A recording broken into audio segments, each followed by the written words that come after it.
let's start off with the simplest one. Once you practice this, you're going to be able to categorize most people within a minute or two of meeting them, whether it's in person or over the phone, and it's a matter of, jot this down, listening and observing. And I can't make this point enough.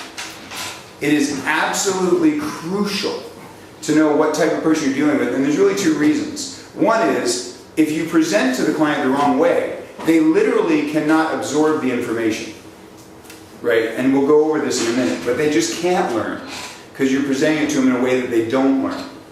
And they might just nod. Have you ever had the experience of a client that was nodding politely and you thought it was because you were being interesting, and as you left the appointment you realized no, they were being polite and tolerating you and waiting for you to leave? Not you guys, but who knows other people that have had it? Right. Probably because you were presenting the information in a way their mind doesn't work and they weren't taking it in. The second thing is, more importantly, you're likely going to break rapport with them. And they'll buy from another salesperson that they can relate to more easily. Right? And that's a big deal. So, let's take a look at this. The client profile.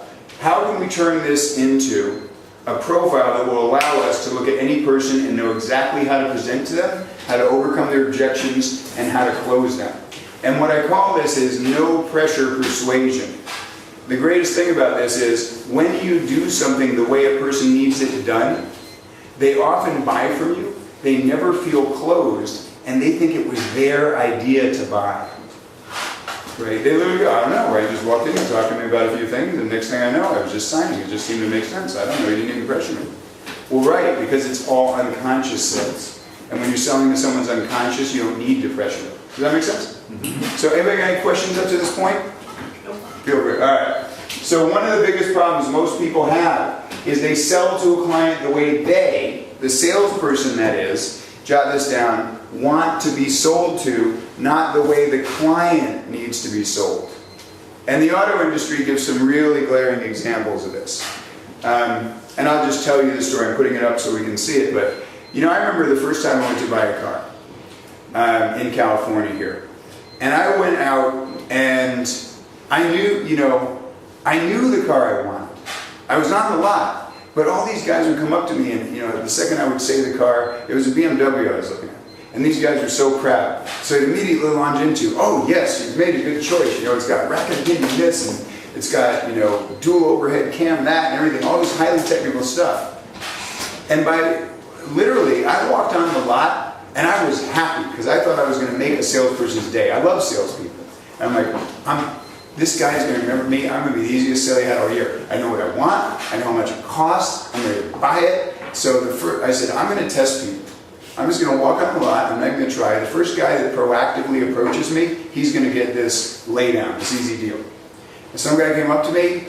One guy was willing to put down his cigarette and his coffee, walked out, came down the lot, grabbed me, and I said, this is your day. You just made a sale. And he lit up. And he's like, did the same thing, and he told me all this stuff about the car. And guess what? I got confused. And I says, I got a buddy John that used to run a website all about cars. Now that you're telling, I will buy this car from you. I promise. But after you told me all this stuff, I just want to kind of talk to John real quick, and make sure I want all these things. And I ended up buying a totally different car because I liked it. Right? Now the question is, it's not his fault. He was just being enthusiastic. How is he supposed to know, right, that what they were talking about, I didn't care? It's possible if John had stepped on the lot, he would have sold John, right? Because he was speaking that language. But he wasn't selling John, he was selling me. So how's he supposed to know the difference? By asking questions. By asking questions, exactly. How is a salesperson who never met me before to know what was important to me, which was comfort, style, luxury, great driving performance, good gas mileage, and safety? Step one would have just been to determine my client's personality type. Here's the other thing I left out. The guy was just so relaxed. I mean, he just came up to me. I figured, I was new to California. Maybe this is California, right? And he said, Mike, how you doing? Good to meet you. It's a real good car. And I'm like, I'm ready to buy. And he goes, well, we'll get you over to that desk and I guess we're going to write a little business, huh? Yeah. And I'm sitting there going, hurry up! Right?